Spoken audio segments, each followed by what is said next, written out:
Tapos magano ako, baitin. Uy, putik. Ayun. Nasa Aling Nenings na tayo. Ayan mo na. Pumunta ako ng Aling Nenings para sa'yo ah. Sabi mong kwento. Ah, putik. Oh shit. Ay shit.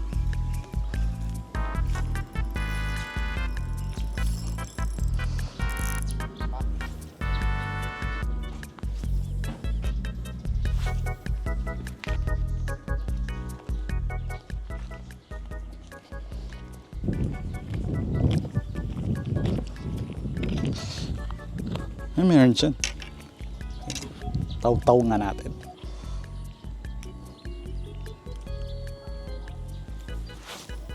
Tayong masisilungan. Morning! Morning! So ayun, isang oras na nakalipas. Wala pa rin nahuhuli ako men. Maganda yung lugar. Parang pumunta ng probinsya.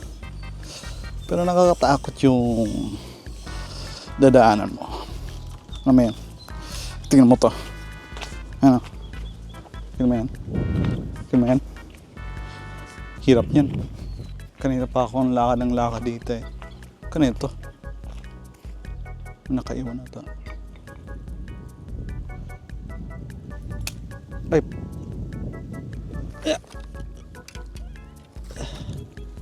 Wala na. Nalaglag na.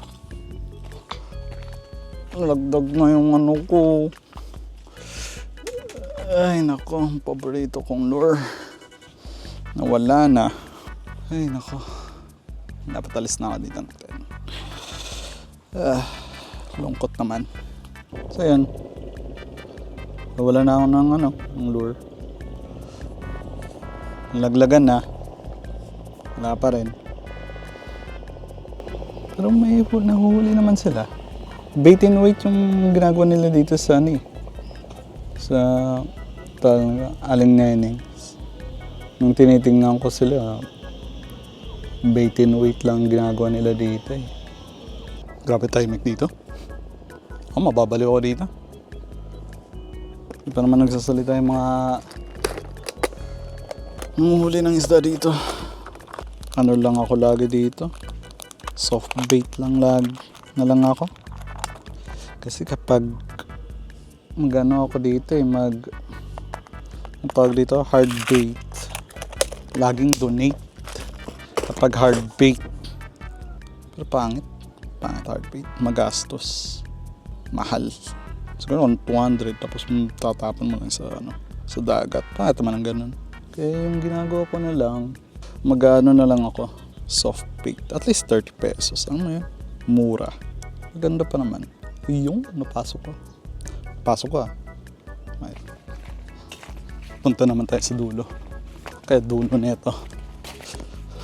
Ito na ito yung pinakadulo. Bait and wait talaga dito. Yung gagawin ko na lang. Ito men. Balik ako nito next time. Tapos magano ko bait and... Ay putik. Wala. Ginagawa mo musil. Maninira ka pa.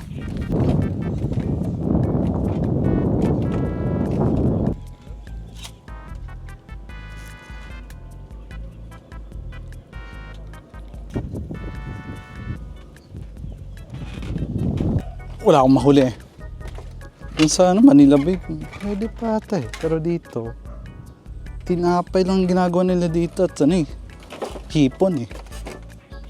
So yan. Subukan ko lang ngayon eh. Tingnan ko lang kung magana yung mga lure ko dito. Mahabol yung maliliit na isda, pero yung malalaki ayaw nila. Time check, 9:30. Oras na para umalis.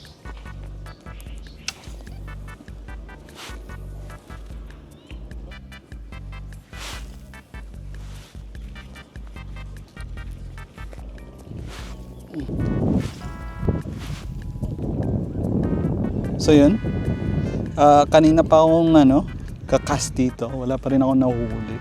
Bait and wait talaga yung ginagawa nila eh. Baka na ako dito. Isang isang cast. Wala talaga.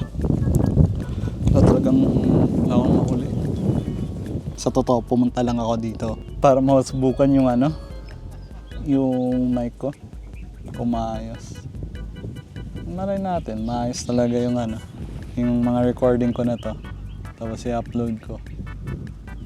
Kahit hindi maganda yung recording or yung ano, yung content. Subukan ko lang. Sayang naman eh. Punta-punta pa ako. Tapos, sabi rin kasi sa akin ng girlfriend ko, kapag magbibuild ako ng habits, dapat ituloy-tuloy ko daw para maging habit na siya. Kapag tinigil ko kasi, wala yung habit. Naging ano na lang siya. Wala na, hindi na, ayun, oras na. Oras na para umalis. Oras na para umalis, mga kaibigan. Kailangan talaga daw na tuloy-tuloy yung ginagawa ko para maging habit siya. Pero kapag hindi tuloy-tuloy, hindi na siya habit. Record ka lang. Tapos if maganda, that's good. Pero kapag hindi, okay lang. Ish.